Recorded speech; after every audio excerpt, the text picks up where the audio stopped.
सुनो डिजिटल के साथ मैं हूँ फराह रब्बानी। आज आप सोच रहे होंगे फराह कर क्या रही है, म्यूजिकल इंस्ट्रूमेंट्स बजा रही है, पीछे बैकड्रॉप में भी आपको नजर आ रहे होंगे।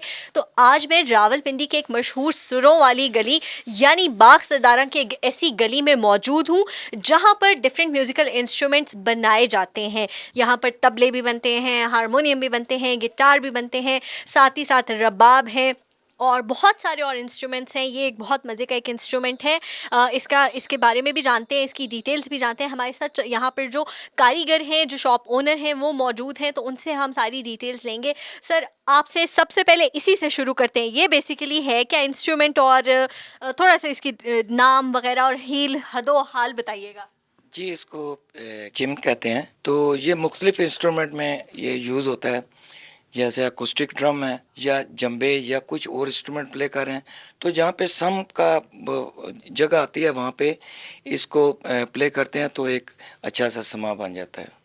बिल्कुल, यहाँ पर बहुत सारी और आपको चीज़ें मिलेंगी। ये हारमोनियम है जो कि यहाँ पर इनकी असेंबलिंग होती है। जो इनके कुछ इंस्ट्रूमेंट हैं जिसको हम रीड्स हैं, वो हमारे जो पड़ोसी मुल्क है वहाँ से आते हैं, लेकिन उसके बाद ये यहाँ पर असेंबल होते हैं। इसके अलावा यहाँ पर मुख्तलिफ इंस्ट्रूमेंट्स, आपको ये रबाब नज़र आ रहे होंगे। अच्छा, इनके बारे में इनकी प्राइसेस बड़ी फ़र्क हैं, क्योंकि इसकी लकड़ी, इसका डिज़ाइन, इसके जो बाकी मामलात होते हैं, इसको कहते हैं सदफ़। तो थोड़ी सी इसकी डिटेल्स भी जानते हैं, ये सदफ़ होता क्या है। हम तो लड़कियों के नाम से सदफ़ को जानते हैं। सर, थोड़ा सा इसके बारे में बताइएगा। ये वुडन बहुत ज़्यादा काउंट करती है। ये बेसिकली ये शहतूत की वुडन से ये रबाब तैयार होते हैं। उसमें भी इसकी बहुत सारी किस्में होती हैं। जो बहुत अच्छा जो शहतूत की वुडन होती है वो पाई जाती है, वो काबल से पाई जाती है। वो ज़्यादा एक्सपेंसिव हो जाती है। फिर इसमें अगर सदफ़ का काम हो तो इसमें इसकी प्राइस और ज़्यादा बढ़ जाती है। सदफ़ एक्चुअली एक सिप होती है और उसको छोटे छोटे टुकड़ों में डिज़ाइनिंग करके इंस्टॉल किया जाता है।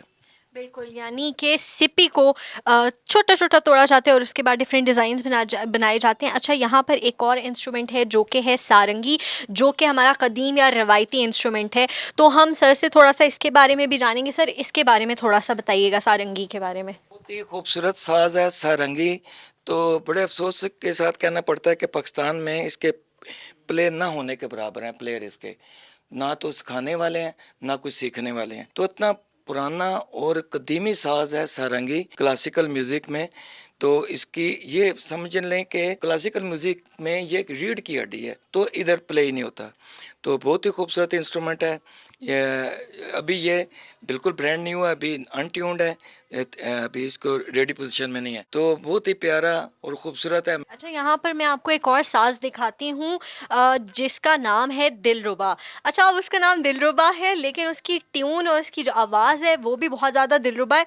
और ये आप स्ट्रिंग से भी बजा सकते हैं, और ये इसकी एक स्टिक है जैसे वायलिन की होती है, उस तरह भी बजा सकते हैं। तो थोड़ा सा इस दिलरुबा के बारे में भी बताइएगा। ये दो तरह से बजाई जाती है। इसको सारंगी के तरीके से भी बजाया जा सकता है और सितार के तरीके से भी बजाया जा सकता है। एक इंस्ट्रूमेंट है जो कि आज मैंने बजाने की बहुत ज़्यादा प्रैक्टिस भी की है, बहुत मज़ा आया मुझे। सर, इसके बारे में भी थोड़ा बताएं। ये सरमंडल है जी, बहुत ही क्यूट है। जो बड़े जो खान साहब पहले वक्तों में जो प्ले करते थे, तो क्लासिकल म्यूज़िक में जैसे मुख्तलिफ घराने हैं, ख़ास तौर पे ये जो पटियाला घराना है, मेन साज ही सरमंडल होता था।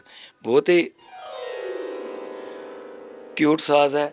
तो ये भी बहुत ही नापैद होता जा रहा है और इसके भी सिखाने वाले और बजाने वाले बहुत ज़्यादा कम हैं। अच्छा सर, ये जो दो ड्रम्स हैं, या इनको क्या कहना चाहिए, जैमिंग में नॉर्मली हमने इनको देखा है इस्तेमाल होता है, आजकल जो एक सेशन चल रहा है, तो ये क्या हैं? ये मुझे ये ज़रूर पता है कि ये टर्किश है और ये अफ्रीकी है, और इनकी आवाज़ों में भी बड़ा फ़र्क है। इसी तरह ही है, ये दोनों स्पेशल ये इलाकाई बनाए गए हैं और इसकी मेकिंग भी बाकी जंबे से डिफरेंट होती है। थोड़ा सा एक्सपेंसिव इसी वजह से हो जाता है। इसकी वुडन बहुत आला है, शीशम में बनाए गए हैं। ये क्लासिकल म्यूज़िक में भी ये इस्तेमाल होते हैं और ट्रेडिशनल इंस्ट्रूमेंट में भी ये यूज़ होता है। ये सारी चीज़ें वो हैं कि कुछ यहाँ पर बनती हैं, कुछ इस जगह के बारे में स्पेसिफिकली हम बात करते हैं कि यहाँ कौन कौन से इंस्ट्रूमेंट्स बनाए जाते हैं। वाइट शॉप है जहाँ पे हारमोनियम की भी मेकिंग होती है। तो मेकिंग के अलावा उसकी रिपेयरिंग ट्यूनिंग वगैरह भी होती है, लेकिन ज़्यादा तबला ढोलक वगैरह ही इधर बनाते हैं जो कारीगर इधर हैं। अगर इनकी प्राइस रेंज की बात करें तो प्राइस कहाँ से कहाँ तक जाती है? तबला बहुत ही मुश्किल, इसकी मेकिंग बहुत ज़्यादा मुश्किल है। इसके तैयार होने के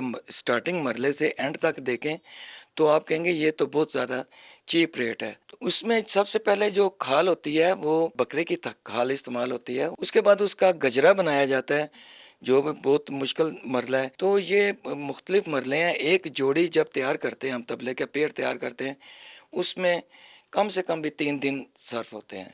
1 दिन 2 दिन में बनने वाली चीज़ें हैं, मुख्तलिफ हैं। अच्छा, इनकी प्राइस फिर कहाँ से कहाँ तक जाती है? मिनिमम ये तबला हमारा 18,000 से स्टार्ट होता है और मैक्सिमम ये 40 से 45,000 का भी तैयार हो जाता है। ढोलक कम से कम भी हमारी 9,000 की, 9,000 साढ़े 9,000 की तैयार होती है और मैक्सिमम 30 से 35,000 की तैयार होती है।